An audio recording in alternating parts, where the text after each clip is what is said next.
nganga nzambe tozolobisa bino bokokanga baporte ya katolike kote tozokende basheri nyonso bosembe esu ya katolike bokokanga baporte nganga nzabula toujours bien. Yangwana na koyebisa yo zala calme. Olenga te kozala na koyimayima te na politique.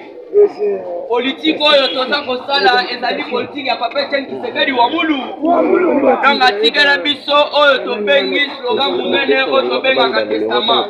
Le peuple congolais, mobilisez-vous et prenez-vous en charge. Alors biso peuple congolais, il faut se prendre en charge. Il faut se prendre en charge. Pourquoi? Tomoni lobi par rapport à ba opposant toza na bango na mboka. Tomoni lobi oyo tobengi Chantini Ngobila asali meeting na ye na Sainte-Thérèse. Alors yakokamwa voilà.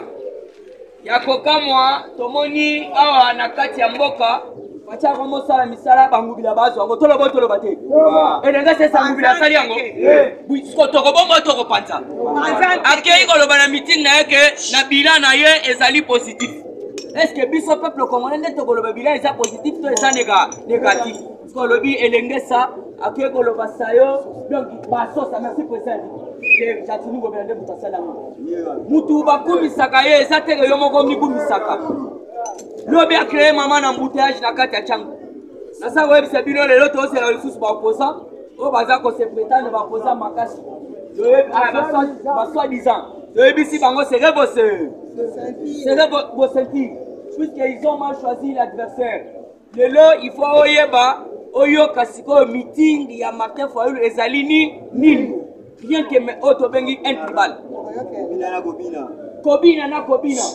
Cette fois-ci, tu aurais battu le titre de alors, vous devez comprendre que non, donc c'est la bango, c'est son message, puisque Papa Etienne Tshisekedi, d'ailleurs, Papa Etienne Tshisekedi Ndengwana, Azali prophète historique.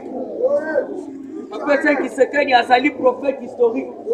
Alors, quand la biso, il dépêche au pouvoir, il n'y aura plus de l'opposition. Félix Antoine Tshisekedi dit envoyé au pouvoir, à lobby, j'ai besoin d'une opposition forte. Ce qui baza makasité na koede bangwande. Yangona bomoni. Opposant na côté les mamuzuto ya wana impliqué. Na makambotel 500 millions de dollars. Do ebunga. Na makambotel banganisation. Martin Fayulu to opposela ye. Boma mulu batikanyo. Moïse Katumbi kuna na ebisi bino il faut bakanga ye. Biso to sa ba fatike. Ce que là, quand on a tout le monde vérité.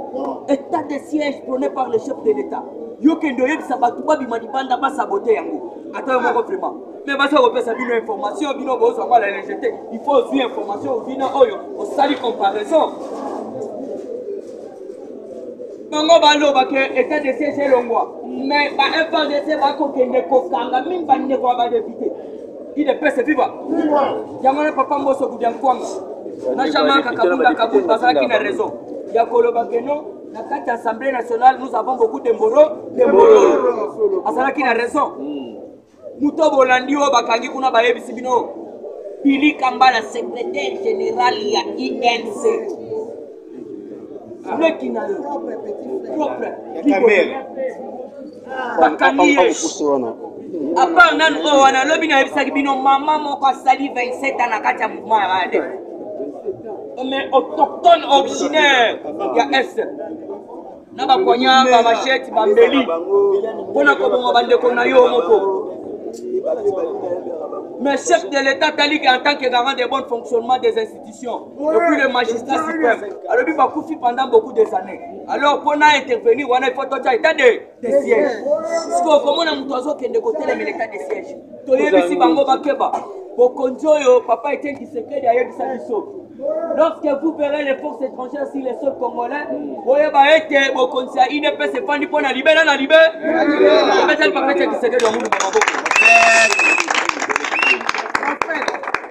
Actualité Zakitoko. Abanina na makambo ya tribalisme lokola mama nana atelemela kango. Information na sana yango ezali na ministère de budget. Bipai wapi oyo tobengi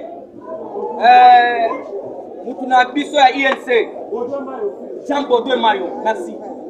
Jean Baudouin Mayo na mboshe basakuna nasa koyebisa bino Baudouin Mayo en tant que titulaire kuna donc va pangi na pangi maman baleli babengi na sui bapele belé alors mais comment ça fait que na budget batu ya kala ya ministère ba ko sa promotion te bakuya kuyo ba ko ya lelo donc isoko landeli pe donc ebwenge donc soko za muswahili ko soti soko za mutu Équateur ko soti soko za mulubo ko sa promotion te papa oyo basali donc ba age belé na kati ya otobengi ministère wana batikala ko sa promotion te mais Jean Baudouin Mayo akotisi bandeko na ye akotisi donc bapangi na munu ebele basi mpe na bapromotion nde bazali kolela balobi papa Jean Baudouin Mayo atika ezaleli wana Congo ezali mpona batutu soki oza ministre ozali ministre ya muluba ozali ministre ya mukongo ozali ministre ya batu nyonso tu alors comment ça fait dire comment privilégié kaka ekolo na yo eloko wana nde tootelemela tribalisme eza mabe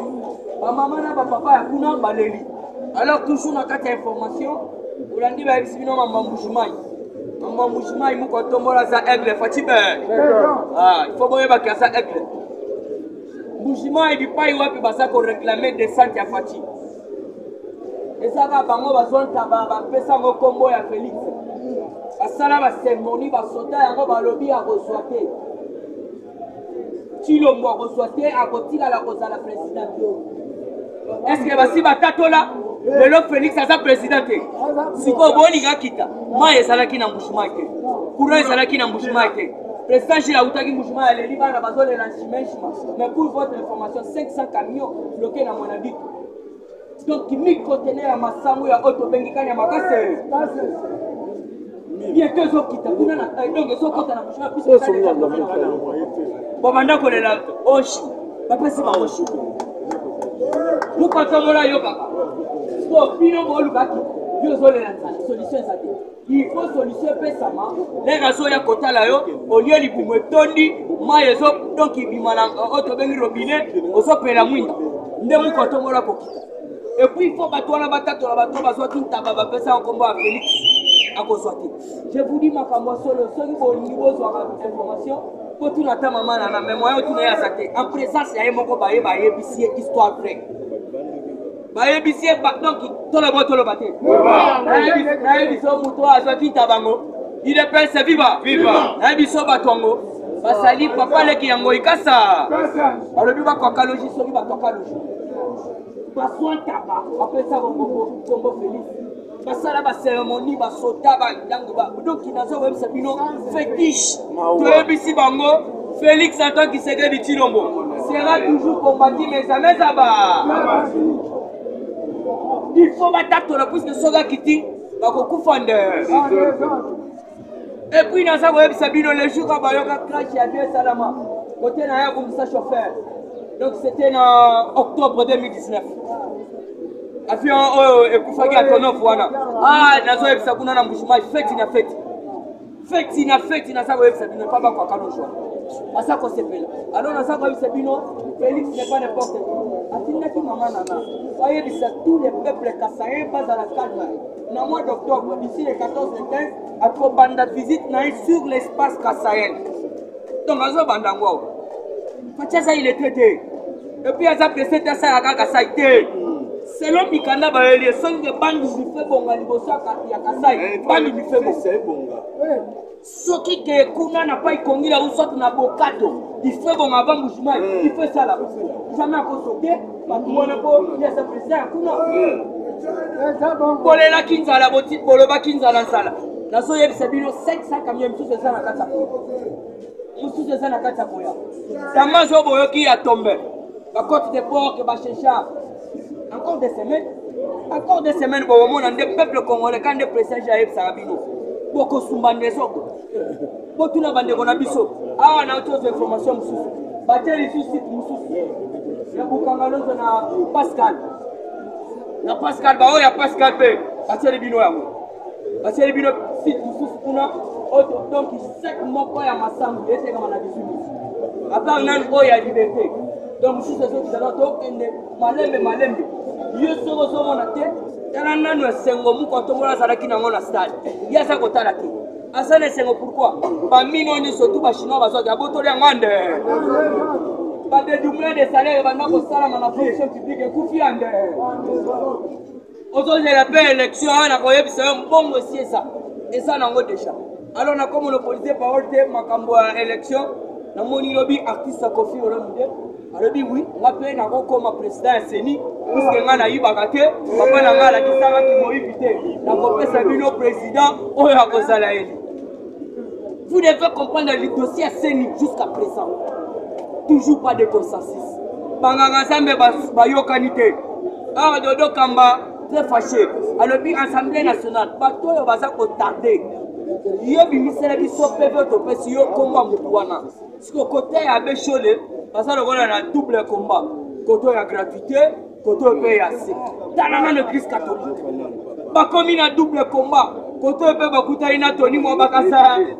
Mais kasa ja suspendre ba enseigner surtout ya Boboto. Ceux bozo e batte formation ça bo EPC. Des enseignants du collège Boboto de lycée Bosangani.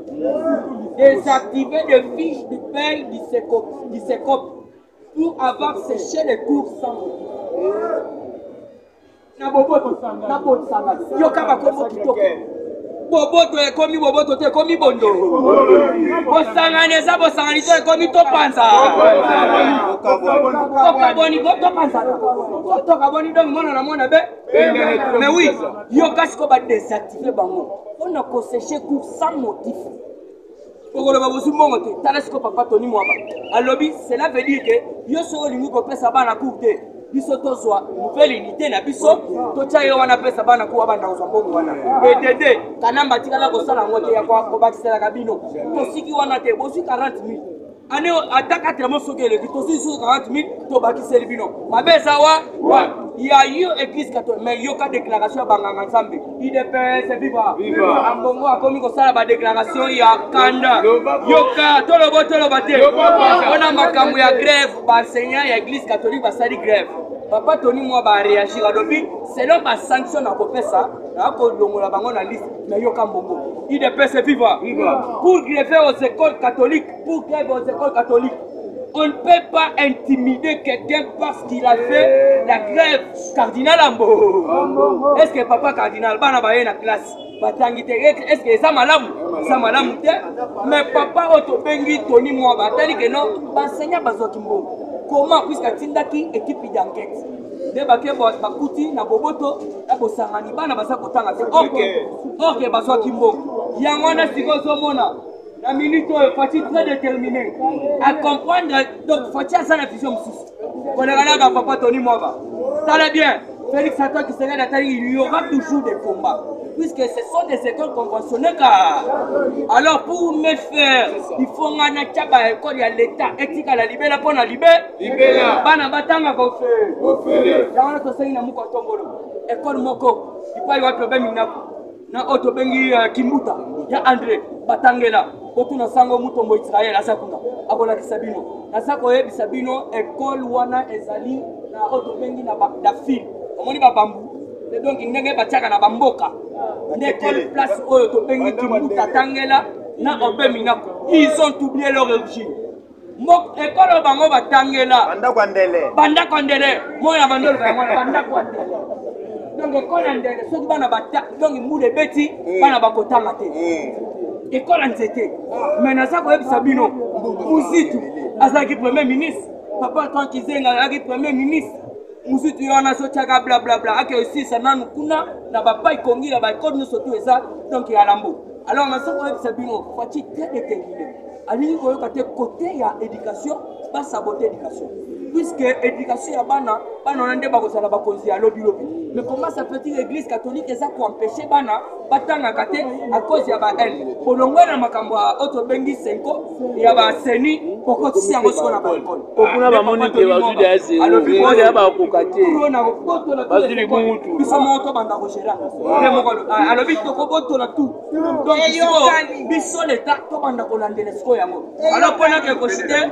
bandeko nanga basebele na sepeli te na message ya Lisanga Bondoki alobi boye Lisanga Bonganga appelle à l'organisation d'un dialogue entre Mbemba, Fayulu, Kabila, Katumbi et Tshisekedi toyebisi bango oyo azali Kisekedi to azali Chilo oyo azali Kisekedi to azali Chilo biso tozalaki awa tolobi Nzambe kanamba kende mutu mususu aya wana metala lelo Nzambe apesi biso mwana mboka mais lisanga bonganga azokende kolobe te tokende na dialogue tosi to dialogue mpe bandaka solution mpe monana babeli je comprendaka déjà oyo tobengi papa Etienne Kisekedi wa mulu mbalobaki alobi au jour à venir bato wana bakomonela Congo na faire ndenge bamoneli yango te bazosenga dialogue oyebisi bango pas question de dialogue pas question de dialogue élection ezali boya tosala l'élection eloko bakobanga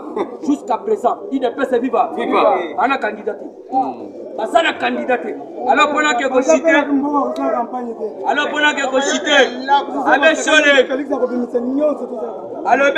abe chole alobi boye yoka abe chole déclare trêve contre Kadima. S'il faut faire la prison parce qu'on a enregistré sans autorisation, je serai en prison. Il est prêt viva. Azobandela boyo kanganga na Nzambe na bino pour les serviteurs de Satan. Osanga bapati. Yo cache abe donation chole pour makambo etaliseni. Puisque l'heure abandai ko sala makambo surtout kuna na interdiocèse. Babana ko enregistrer ngo. Nandenga kataki kura et pas baninga. Ba enregistrer mais yoka. Là babimisa les vérités lobby oui. Bref contre Kadima, s'il faut faire la prison parce qu'on a enregistré sans autorisation, je serai en prison. C'est devenu madame ko justice beko. Akenda pema. Problème sous ton solution, côté Sengi. Puisque ce token est né moi pour compromis exact.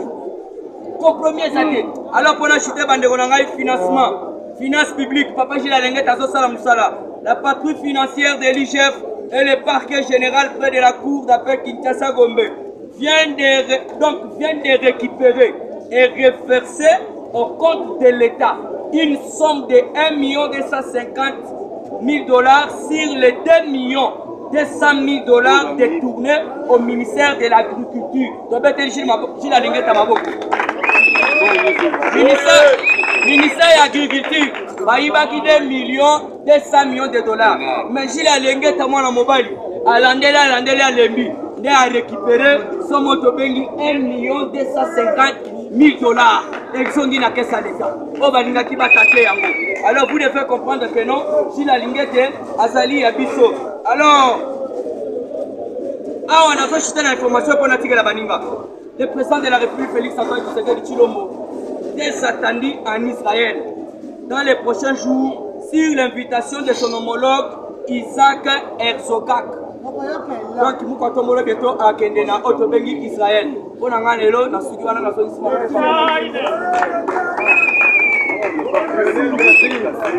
IDPS viva! Viva! IDPS viva! Viva! Wana mama!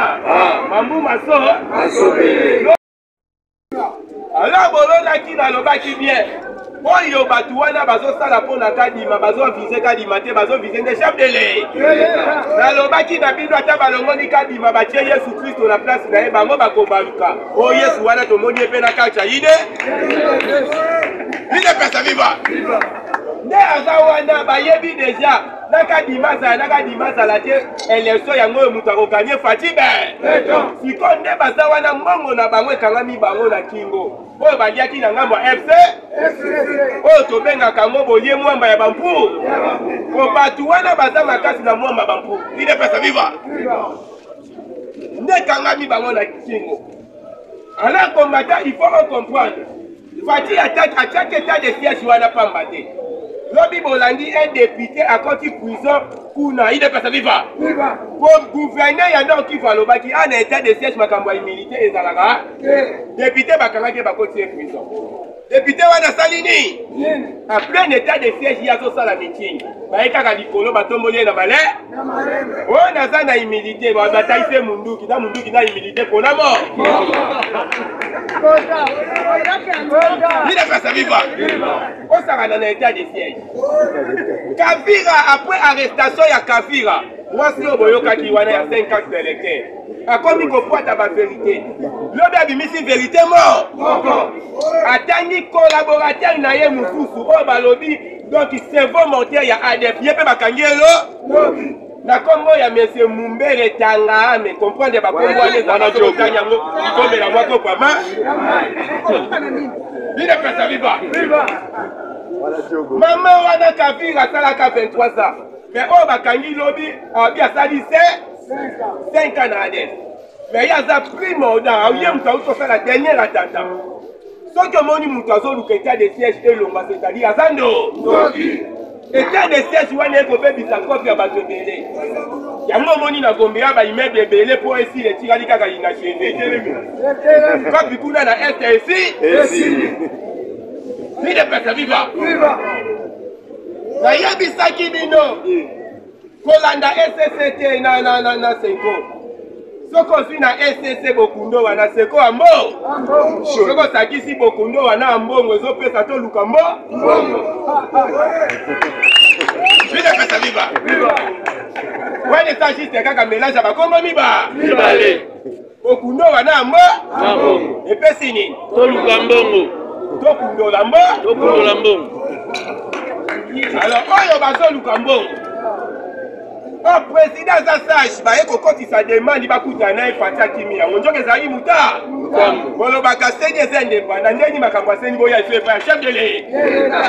Je m'abolo batomoni, ye muta pesa qui solution, c'est-à-dire ça il a un indépendant. Fatia kimi ba on a déjà maillé. Je te baka mwana ko yazanko. Fatia ko échoué te ba préparer et pas papa naé. Mais papa ba ndai ko préparer mwana ngai te ba yeba. Il est pas ça viva. Système à mettre à karateka na dojo. Azaka na mwana na yaka na ndaku mwana na entraîner na kati afanye saka yaka simbise mapa. Papa. Bino besoin entraîner pour que mwana wana alemba. Il est pas ça viva. Bonjour entraîner mwana na simba ka ba pareil na mapa. Kata muyo zonga ka papa na butu na bimsa mwana zero na simanda ka banjo la sai ba kata musu. Oyo bino kutu boye. Kata ko mwana na. Il est pas ça viva. Wana loko ya papa Etienne Tshisekedi na Félix Tshisekedi. Tangu bazo sala ya zo préparer Félix bazo ninga ke boye bakazo préparer mwana na. Ya mwana lo bakaya ko échouer te papa tika biloko nyonso na nda. Soka loko mako compliqué azimu tukana limete. Asongoli kiwa bibisi buka. Atangi. Lelo de boulonnage sami. Oyo babenga kashi na rambo autorité morale fatile lo commissaire mwana po. Oyo koma soko fini na bande feneli. Fini na limweleli.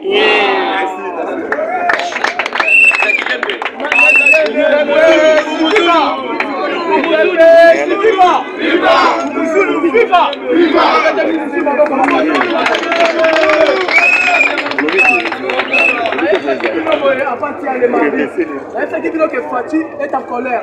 Fati est ministre de l'économie, est ministre de la finance et de l'intérieur. L'homme il a miteni, ça c'est moi ministre de l'Intérieur. On dit qu'il a moni sans conteneur. Et Tandami boy. Comme ça fait battre Fati pour la système en casse. Non, on a commandé à 100 conteneurs. On dit que la combi boy, 100 conteneurs. Le chauffeur va quitter pour Malia. Même si Gali, la tenue va on les aligne. Le conteneur va où tu vois. Donc on fait la date qui boy, on va dire on a tout à Fati à solo. On va dire oh chef, et ça va conteneur on doit nous camion pour relier en l'air. Et toi tu nous dis maman comment ça se peut pour relier. 23 000 conteneurs. 23 300 conteneurs. 27 300 conteneurs. On te le baki awa. Il y a biloko relier déjà ndabunda be komoya. Ndabunda be komoya. Lobby ngaba ko la vie na miteni. 100 conteneurs. En plus de ça, na tuni ba o baza banani. Ba yebisi ngai ezali délégation. Ya ministre ya économie, la délégation ya ministre ya finance. Ah na ko songa shika. Na bi amu ko to mona benga ki bango le mardi. Akebisi bango yebisi bango boye. Union sacrée. Les élites ont fait cette intention à mon peuple congolais. Pour ça qu'il y a un peuple qui fait cette intention à mon peuple congolais. Parce que maintenant, il y a l'économie, il y a la finance. Ils sont union sacrée. Tout ça qui peut être intention à mon peuple congolais. Non, que intention à mon peuple congolais. Il y a un lobby dans ce que 27 300 conteneurs. il y a biloko kolia là vous ba débani kolia Fatime kaka la papa wana ya lobby na landi déclaration ya fête na opérateur économique ba comprendre les sociétés civiles ici bango on ko tchatembe bongo mona na bis lobby la société déclaration makasi ya fête et ça dit pour la ministre économie dans sa finance va féliciter mais bien ba qui doit okitsa biloko te si comme ni on se comprendre ba toi na Fatime est en colère parce que la savoir que diplomatie à what niveau va comprendre que non parce que ça likolo lobby tango ba sikolo ba discours na bango va comprendre que ba licence nyoso ya légal to ba que la route salide to ba que yo se que na Namibie que na mola o que so biloko donc quoi Anderson yango comprendre Mouzoul Fatime toi tout ça va que non parce que la bosembo na peuple congolais on comprendre les ça qui vient faire avant-hier ministre de décentralisation Robert Hassan Lokimune pourquoi que je continue pas qu'on va rebelle à Kata S le banane ministre de décentralisation Robert même le société civile le bien Moutouana a cotisé plus de 90 millions d'habitants na Kata S à cause de Rwandais, Ougandais, Tanzanie. Il faut comprendre que les rebelles, parce que les quotas est belé en des zones. Il faut comprendre l'état de siège de Makambo. On a lu chapeau qui a vu Bambriema.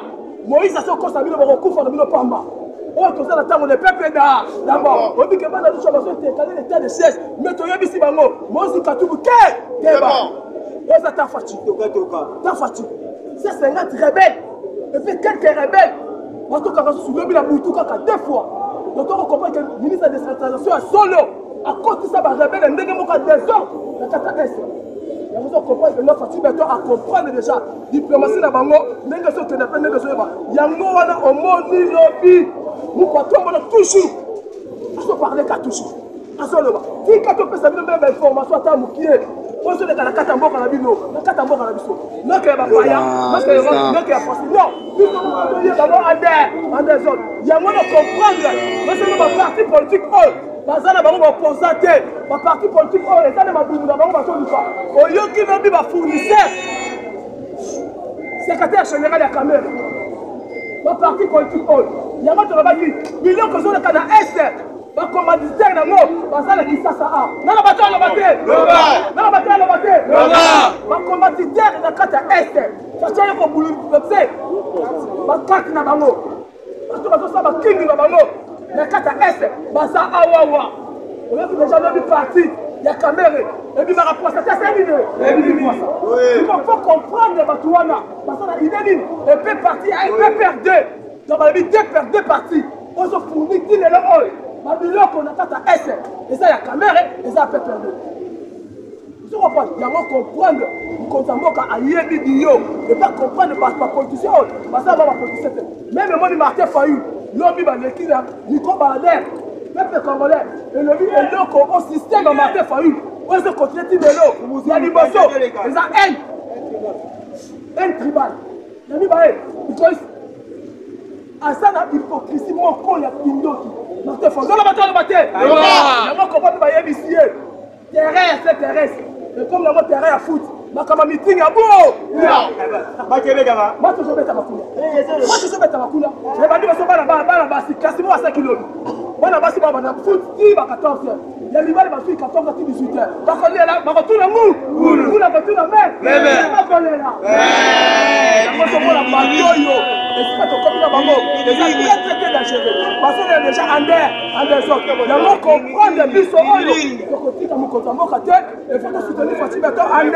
des autres et donc on dit bata catholique et la rabino on va vous saka gratuité d'enseignement bata catholique et donc que ça va vous tout passe et que ça va qui noti et ça gratuité d'enseignement mukotamboka féliciter ba musulman arabe bisani batumba musa bango ba soutenir biso d'enseignement nene makambo batana batumba musa ba ko lolo kamba we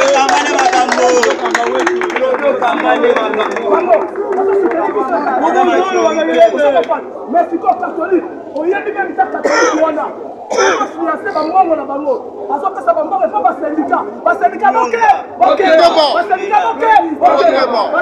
kota ba yabo on peut mettre la catholique on va même ça catholique la seulement D'abord, on s'appelle la ministre de la Bisso. Tony Moua, on aime à ça. Il y a quoi tu vas voir ma tutu. Ça lui donne quoi tu vas voir ma tutu. Il y a d'autres compagnies. Kabali, on a ma chasse. Les gens où tu as même la carte en France. La carte en Belgique, on a ma carte qui a tout l'enseignement. Mais tu as vu que les terrains état. Donc on comprend en 2023, dans le barrage même il faut donc on fasse un régime à Kabila donc on comprend le vidéo quand on lit est-ce que nous devons compter à dresser un message pire c'est mettre son côté bon le même matin ça prend bon on a déjà la 250 millions parce que là non matin on va t'apprendre la 250 millions à son coordination feront la carte à poussou mais à quitter ma tabac au travail allez ça mouille on soit là si jamais 2027 tokokomana te tokokanga bakriminel nyonso osome l'État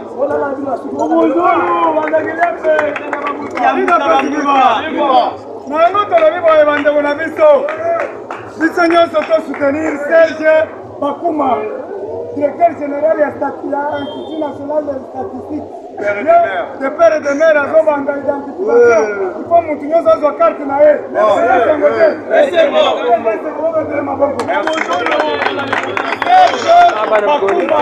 directeur général ya statistique de père et de mère tosoutenir biso nyonso kangaba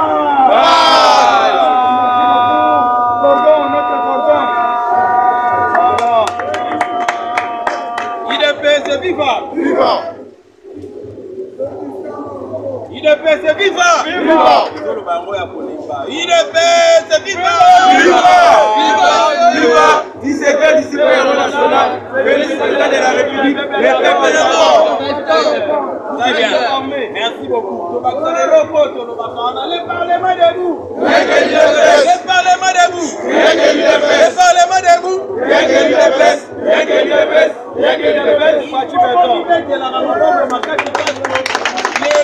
Parlementaire de Boutobotiba. Bana Otoboti. La première basali bon na bango na la pongi. O comprendre na la pongi. Mais babanda ko finga biso. Mais ba comprendre que le Parlement de vous est fuka na idéologie. Même na ba tuna bango to sala bango na débat na télévision banda ko sa sa bolunga kuna bina ba débat na ba sa bantete. Mais biso kuna sa bantete to ozwa oxygène mo frère. Mais bango na se ya moi. Moutou na sala pa basi. Ya mo to mona bongo na to la po. IDPS viva. Biso tozo tuna bango bina boningi facha sala ni. Parce que bobanda ikolela. Oh tolingi fati akabana FCC. Facha kabana FCC salini. Akabuni na ye. Oh qui akuna na FCC ali kosila te état de siège ya te salini. Kaka bino moko batali bosia hotel mais l'état de IDPS viva. Oh bana ndenge basabole batanga na bafuta na mbongo tolingi classe comme gratuit ta saline. Kaka bandoki basali kosala nini kotelemela. IDPS viva. Oh dozoliate. Saka masangu na 18 000 francs. Oh. D'abord. Et comme OK, c'est libéré retirer biso nanda. Yango tozo tuna bino lelo bolingi facha sala ni. Ate ba mokisa bolingi. Yo ko ko ba kosala nini? Akosala. Oh, asepela rabiti. Oh, nastala asepela rabiti. IDPS viva. Yala toza koyebisa na bino boye. Mboka oyo Nzambe afani na kati ya ngwende wana basakanaka na yango te. Le président Félix Tshisekedi son plus meilleur côté. Ezali kaka mukolona na statanga lobaka Seigneur que je me déplace et que tu te mettes sur ce trône. Mukolona Nzambe akina ezali tala. Bakubasa bala na Nzambe te. Nzambe ye ba Nzambe fana Nzambe na olamba bani. Olamba ko. Abraham Sarah lambi. Zamba tameka na sura maso alo. Na keta on ngozoma nguta moi. Ide pese viva. Mais si Congo bandeza la Congo nzambe bandeza la Congo na ba invité à dire ko prendre la trône. Amona ka ba président ne ba prendre ka boya ba go diriger na loyenge nzamba ba moka na ngai na toni sa minerenyo. Na mukolo ka na lola tanga la la la fati beto. La la la fati beto. La la la fati beto. Viva! Bamwa jelu babandilo yembo. Kamba yebi satana. Omoni na tuna ba soka mwana ka job. Mais nazo tuna yo oyoki fatibe. Oyoki fatibe. Na mboka wana kala munona. Bango siko omoni ba kop nyoso o batu bazalaki ya CC bimina kwasa. Parce que Nzambe azomona fatite, mais Nzambe azomona bazobundisa ye. Na mutu oya bundisa Nzambe akutana na Nzambe. Sona olikambu na mutu, mais kozona likambu na Nzambe te. Fati na kati ya Congo azali Nzambe ya ba président nyonso. Amen. Yamana batu ba balukaka basala ba comparaison na parti ya lelo. Combien la comparaison, il y a Fatina Kabila T. Kabila a fait 20 ans. Il nous a laissé $1 milliard comme réserve d'échange. Fatia na 3 ans. Ah, mais nous sommes à 3,5 milliards. Ça formule. Na 3 ans, Pamba. 3,5 milliards réserve de. Il est passé vivre. Il y en a 18 ans, 20 ans, mais même ils sont 1 milliard de dollars au Betitolo. Mais Fatine a 3 ans. 3,5 milliards réserve d'échange. Et pour la première fois, pendant la régie financière, pendant dans un laps de temps, tu as récolté 4 milliards de dollars. N'importe qui a Fatine.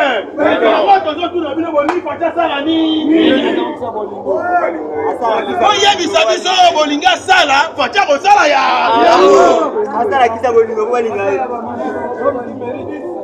Il ne peut se vivre. Namota Mouké, Fatia Tongoli Biso Baso de Mouko au Kabila Tonga pendant plusieurs années. Mais si quand on a Kabouté ma passe, il pense que les lois soit des moutons et ça va construire pour résoudre les problèmes de l'embouteillage. Mais le nom est comme il y a des moutons, c'est un embouteillage. C'est que Badongolomi soba Bazali. La moto soit dit en Argentine. Ebi ke côté ya bafulu olonga na yote. Mais bunda na côté ya bambouteillage osala ta olonga il peut se dire. Asa telonga parce que lobi ke non on a voulu trahir le président Félix Tshisekedi parce qu'il a reçu un billet le coup la monde. Gentili. Le président Félix Tshisekedi a l'inga salité te boite. Ça va lui dire comprendre que nous allons moi na palais salité ça nini. Merci là. Bon. Oui. Le président Félix Tshisekedi a l'inga insécurité te na kata Kinshasa pe na Congo mobile. Mobimba. So qui ozali moi na Tshisekedi insécurité ça nini. Merci là. Il est passé viva. Le président Félix Tshisekedi a instruit même lobby outil koleka na conseil des ministres que Moutou mon côté a prendre le sens contraire. C'est-à-dire, Moutou va faire que na boye, yo go consommer na ngo c'est fini. On attend nani na sens unique. Parce que les alliés parmi nous que j'allais créer l'embouteillage. C'est-à-dire Félix Tshisekedi le président de la République azan a posé un copie pour l'embouteillage agité. Ceux qui ont chanté ngobia, aux alliés on a Félix Tshisekedi l'embouteillage ça nini. Merci là. Il est fait vivre. Et si comme ils ont des cas dans Maloba, oh yé mon quoi lobby. Le corps dit que non, oh yé, on doit travailler pour Fati Béton. Ok. Mais Misala n'a pas justifié réellement que nous saluons les Fati Béton. Parce que hypocrisie, n'a qu'on a ta gaz ou y'a Fati Béton. Pour na 11 ou la Roma, il a 2023 net aux Akoboya, net aux Akoboya. Tous Akoboya. Il est fait vivre. Parce que ça va tout gagner confiance à quelques combattants UDPS.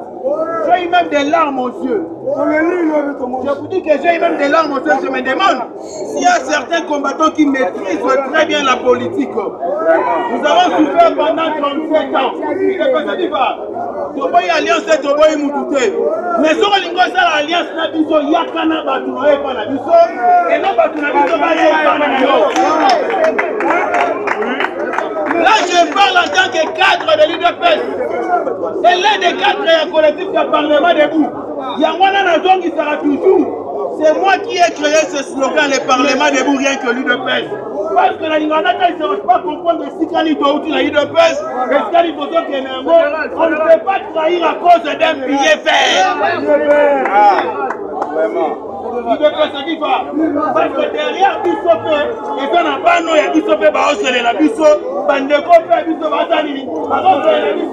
en tant que combattant de l'UDPS.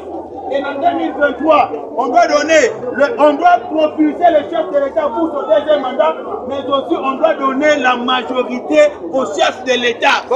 Et la majorité, on a 260 députés. Pour les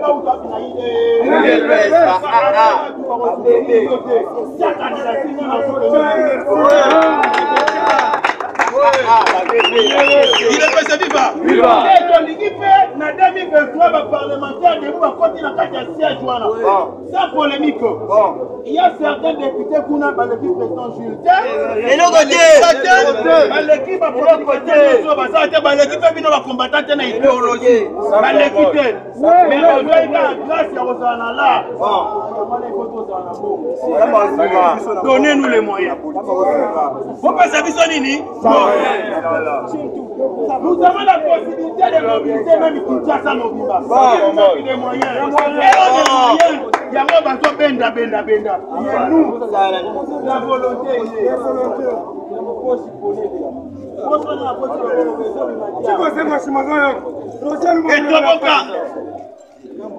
il ne peut se vivre.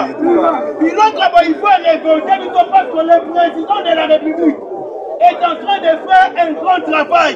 Asali biloko ebele mais oyo bato balontinga bazo bimisate pour na peuple à comprendre. Yango moninga nazali kotuna tolingi lisusu fatia la biso nini parce que alakisi bolingo nyonso oyo akokai kolakisa na peuple congolais. Na mota muke ayeli biso ba avion oyo tozalaki na yango te ekomi oyo te ba avion wana auti kotefa nani ayebi te ke même États-Unis d'Amérique badefaka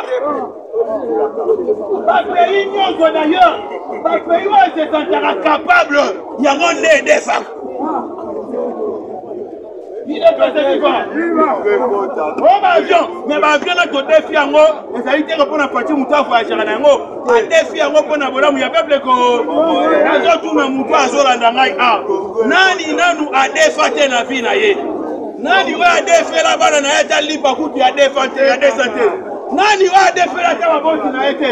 Pas défaire pour nani pour la soulager un besoin. Vous êtes depuis ma vie, passons par une espèce de nature, l'échange de drogue. Donc, on peut se demander il ne peut se vivre.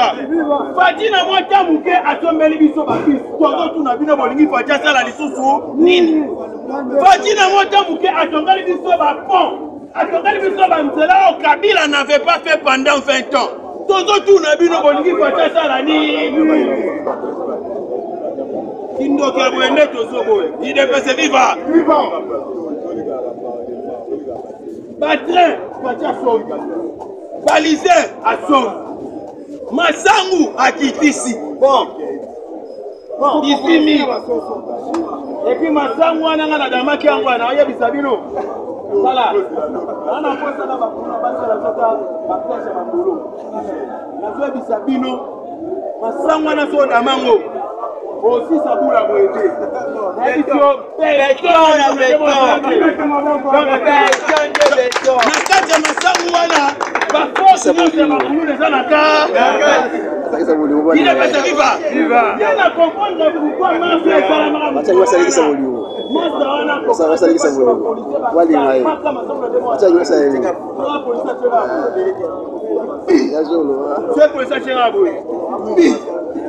IDPS viva. Makambu ya bambolongo nde nalandi bato mosusu bakomi kolobono gouvernement ifalaki pas azala apase commande ya ba Thomson. Oh, mais c'est le gouvernement qui gère la population.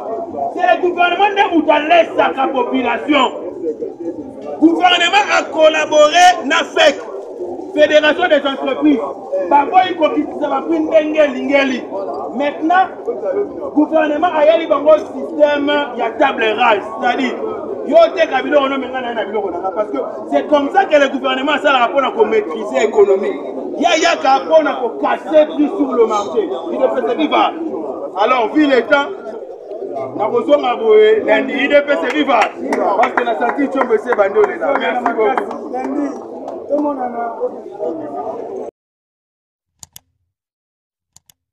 Africa cool, et abena cool, Africa cool, abena cool, le quoi cool matopi, cool.